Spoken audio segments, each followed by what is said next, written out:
FIFA বিশ্বকাপ আয়োজক নির্বাচনে বুধবার ভার্চুয়াল কংগ্রেসের আয়োজন করা হয়। কংগ্রেস শেষে 2030 বিশ্বকাপ আয়োজক হিসেবে স্পেন, পর্তুগাল ও মরক্কোর নাম ঘোষণা করা হয়েছে। মূল আয়োজক হিসেবে থাকলেও বিশ্বকাপের শতবর্ষ পূর্তি উদযাপনের অংশ হিসেবে প্রথম 3টি ম্যাচ অনুষ্ঠিত হবে উরুগুয়ে, আর্জেন্টিনা ও প্যারাগুয়েতে। আর অন্যদিকে 2034 সাল বিশ্বকাপের আয়োজনের দায়িত্ব পায় Saudi Arab. Morocco, Portugal, Spain. 100 বছর উদযাপনের জন্য এর চেয়ে ভালো কিছু আর হতে পারে না। 6টি দেশ ও 3টি মহাদেশের মিলিত প্রচেষ্টায় বিশ্ব একসঙ্গে উদযাপন করবে। ফিফার নিয়ম অনুযায়ী একই মহাদেশ টানা 2টি বিশ্বকাপ আয়োজন করতে পারে না। 2026 বিশ্বকাপ যুক্তরাষ্ট্র, মেক্সিকো এবং কানাডায় হবে এবং 2030 বিশ্বকাপ হবে ইউরোপ, দক্ষিণ আমেরিকা এবং আফ্রিকায়। তাই 2034 সালের বিশ্বকাপের জন্য কেবল এশিয়া ও ওশেনিয়ার দেশগুলোর বিড করার সুযোগ ছিল।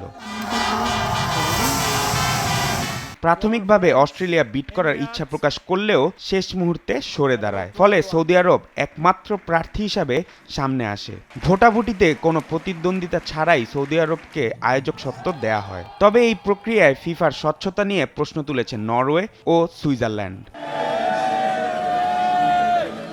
এশিয়ার চতুর্থ এবং মধ্যপ্রাচ্যের দ্বিতীয় দেশ হিসেবে বিশ্বকাপ আয়োজন করবে সৌদি আরব। এর আগে 2002 বিশ্বকাপ দক্ষিণ কোরিয়া এবং জাপান যৌথভাবে আয়োজন করেছিল এবং 2022 বিশ্বকাপ হয়েছিল কাতারে। কাতার বিশ্বকাপ ঘিরে মানবাধিকার ইস্যুতে সমালোচনা হয়েছিল। সৌদি আরবের ক্ষেত্রেও একই ধরনেরই সমালোচনা চলছে। Human rights watch, amnesty international সহ 21টি মানবাধিকার সংস্থা সৌদি আরবকে আয়োজক হিসেবে বেছে নেওয়াকে বিপজ্জনক মুহূর্ত বলে আখ্যা দিয়েছে। ফিফা জানে সৌদি আরবে মৌলিক সংস্কার ছাড়া শ্রমিকদের শোষণ করা হবে, এমনকি মৃত্যুর ঘটনাও ঘটতে পারে। তবুও তারা এগিয়ে যাওয়ার সিদ্ধান্ত নিয়েছে।